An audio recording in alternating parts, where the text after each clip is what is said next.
স্থাপনাগুলো সঠিকভাবে পরিপূর্ণ হোক, যে অবৈধ যে স্থাপনাগুলো আছে এগুলো খাল বেড় দিয়ে উঠে যায়।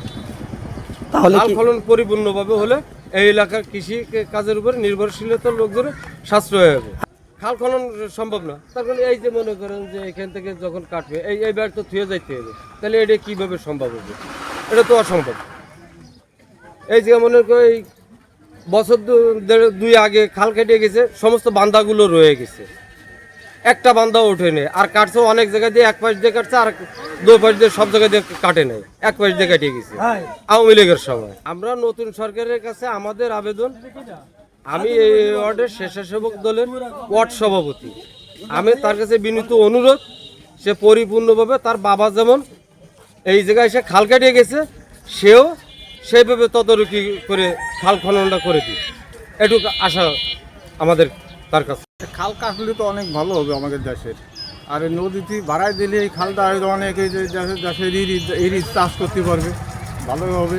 এই খালটা পরিষ্কার পরিচ্ছন্ন থাকলে অনেক ভালো হবে আমাদের। আগে হয়েছে সেরকম হয় নাই, ভালো হয় নাই। না, উচ্ছেদ করতে হবে। খালের ভিতরে অনেক ঘর বাড়িও আছে, দোকানপাট আছে। আর ওই যে খালের ভিতরে ময়লা ছয়লা ফেলা অপরিষ্কার করে ফেলা যায়। খাল ভালো হোক, ভালোভাবে কাটা হোক, আর এই দেশের কাজ কাম ভালো হোক এই খালটা।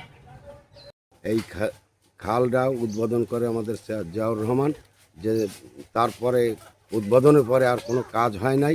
আমরা এই খালটা চাই যাতে আমরা কৃষি লোকজনে পানিতে ব্যবহার করি আর নিজেরা ভালোভাবে আমরা বাঁচতে পারি।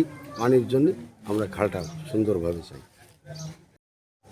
আমাকে এখানে জিয়াউর রহমান সাহেব আইসা নিজে হাতে কোদাল কাটিয়ে, মাটি কাটিয়ে, কোদাল দিয়ে কাটিয়ে উনি উদ্বোধন করে যাওয়ার পরে আর দেশের খাল খনন হয় নাই। আমরা যারা কৃষি কাজ করি, আমাকে খালের প্রয়োজন, খাল আমাকে দিতে হবে বড় করে। খাল খনন একটি অগ্রাধিকার প্রকল্প বর্তমান সরকারের। এই আলোকেই আমরা এই জেলায় খালের সুনির্দিষ্ট তালিকা প্রণয়ন করছি। সেই আলোকেই বিভিন্ন খাল অগ্রাধিকার ভিত্তিকে আমরা খনন করব। বর্ণিত খালটি 21-22 অর্থ বছরে খনন করা হয়েছিল। পরবর্তীতে খনন করার প্রয়োজন হলে আমরা সার্ভে করে বিষয়টি ব্যবস্থা নেওয়ার চেষ্টা করি। খালে যেসব অবৈধ স্থাপনা হচ্ছে, আমরা ধারাবাহিকভাবে পানি উন্নয়ন বোর্ডে যে সকল জমি আছে সে সকল অবৈধ স্থাপনা চিহ্নিত করছি। আমরা স্থানীয় মাননীয় সংসদ সদস্য মহোদয়ের সঙ্গে বিষয়টি নিয়ে আলোচনা করেছি। আমরা এই অবৈধ স্থাপনা উচ্ছেদ খুব শীঘ্রই শুরু করব। আমরা ঊর্ধ্বতন দপ্তরে এই আলোকে বরাদ্দ চাহিদা প্রেরণ করেছি। বরাদ্দ প্রাপ্তি সাপেক্ষে আমরা এই কাজগুলো বাস্তবায়ন করব।